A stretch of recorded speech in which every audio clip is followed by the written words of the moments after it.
আসসালামু আলাইকুম, সবাই কেমন আছেন? আশা করি সবাই অনেক ভালো আছেন। তো আল্লাহর অশেষ রহমতে আমিও খুবই ভালো আছি। তো আজকে আপনাদের সাথে খুবই মজার একটি ফলি মাছ তরকারি শেয়ার করব। তো ফলি মাছ রান্না করার জন্য এখানে ফলি মাছ নিয়েছি, হলুদ আর লবণ দিয়ে ভালো করে মেখে তারপর মাছগুলি ভেজে নিতে হবে। তো ডাঁটা আলু দিয়ে এই ফলি মাছটা রান্না করব। তো চুলায় কিন্তু কড়াই বসিয়ে দিয়েছিলাম, তেল আগে থেকেই গরম করতে দিয়েছি। এখন মাছগুলি দিয়ে দিব। আর এই তেলটা কিন্তু একদম গরম করে তারপরে মাছগুলি ভাজতে হবে। ঠান্ডা তেলের মধ্যে যদি মাছ দেন তাহলে কিন্তু মাছগুলি লেগে যাবে, উঠবে না ভালো মতন, চামড়া উঠে যাবে। তো একদম কড়া গরম করলে তারপরে আমি কিন্তু মাছগুলি দিয়ে দিয়েছি। তো মাছগুলি কিন্তু একদম ভালো করে কড়া ভাজা করে তারপর তুলে নিতে হবে। হালকা ভাজা দিলে কিন্তু ভালো লাগবে না খেতে।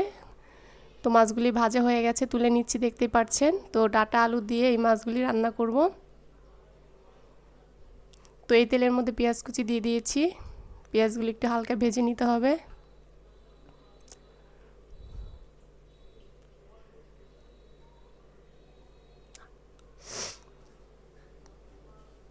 অল্প পানি দিয়ে দিব।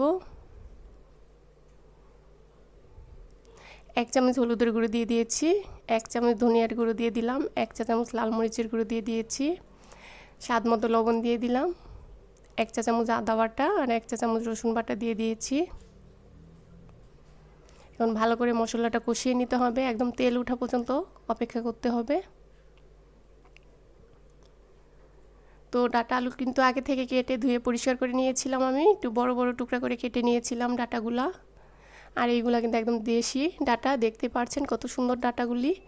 তো এই লম্বা লম্বা করে আলু কেটে নিয়েছি, আর ডাঁটাগুলি কিন্তু একটু বড় বড় টুকরা করে কেটে নিয়েছি, কাঁচামরিচ ফালি দিয়ে দিয়েছি। আর এই তরকারির মধ্যে একটু ঝাল বেশি দিবেন, তাহলে খেতে বেশি ভালো লাগবে। তো এখন ভালো করে ডাঁটা আলু দিয়ে কষিয়ে নিতে হবে কিছুক্ষণ।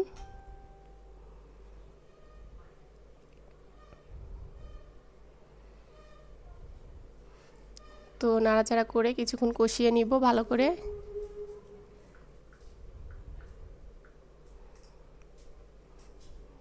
তো একটা টমেটো দিয়ে দিয়েছি, বেশি টমেটো দেওয়ার দরকার নেই, বেশি টমেটো দিলে আসলে ভালো লাগবে না খেতে।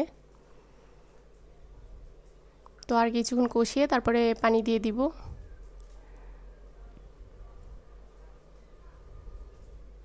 তো তরকারিটা কিন্তু একদম কষানো হয়ে গেছে, দেখতে পাচ্ছেন ডাঁটাগুলি কিন্তু কি নরম হয়ে গেছে। এগুলা কিন্তু দেশি ডাঁটা, খেতেও কিন্তু খুবই ভালো লাগে।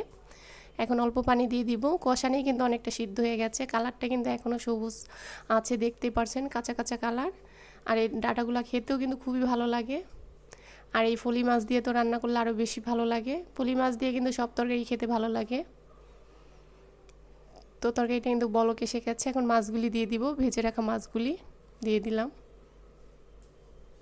আর মাছগুলো কিন্তু একটু কড়া ভাজাই দিবেন, হালকা ভাজা দিলে কিন্তু মাছটা ভালো লাগবে না খেতে।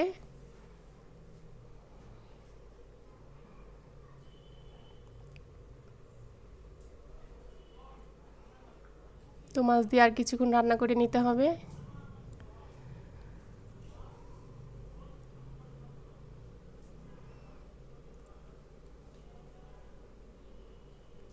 তো ভাজা জিরার গুঁড়ো দিয়ে দিলাম, নামানোর আগ দিয়ে ভাজা জিরার গুঁড়ো আর ধনিয়া পাতা কুচি দিয়ে নামাবেন, তাহলে তরকারিটা খেতে আরও বেশি ভালো লাগে। বিলাতি ধনিয়া পাতা দিয়েছি আমার গাছের, ডাঁটাগুলো কিন্তু আমার গাছের ছিল। আমি সামনে কিন্তু আমার গাছের বেগুন দিয়ে আপনাদের এই ফলি মাছ রান্না করে আপনাদের সাথে শেয়ার করব। তো এই ডাঁটা আলুর তরকারিটা কিন্তু খুবই ভালো হয়েছিল খেতে, আর খুবই মজা হয়েছে। যদি কেউ খেয়ে থাকেন তাহলে তো জানেন, আর যারা না খেয়েছেন তারা অবশ্যই ট্রাই করবেন। আর কেমন লেগেছে আমার এই ভিডিওটা, যদি ভালো লাগে তাহলে অবশ্যই লাইক করবেন, কমেন্ট করবেন, শেয়ার করবেন, আর আমার পেজে ফলো করে দিবেন। আর আমার রেসিপিটি যদি ভালো লাগে তাহলে অবশ্যই আপনাদের প্রিয় মানুষদের সাথে বেশি বেশি করে শেয়ার করবেন। সবাই ভালো থাকবেন, আমার জন্য দোয়া করবেন। আল্লাহ হাফেজ।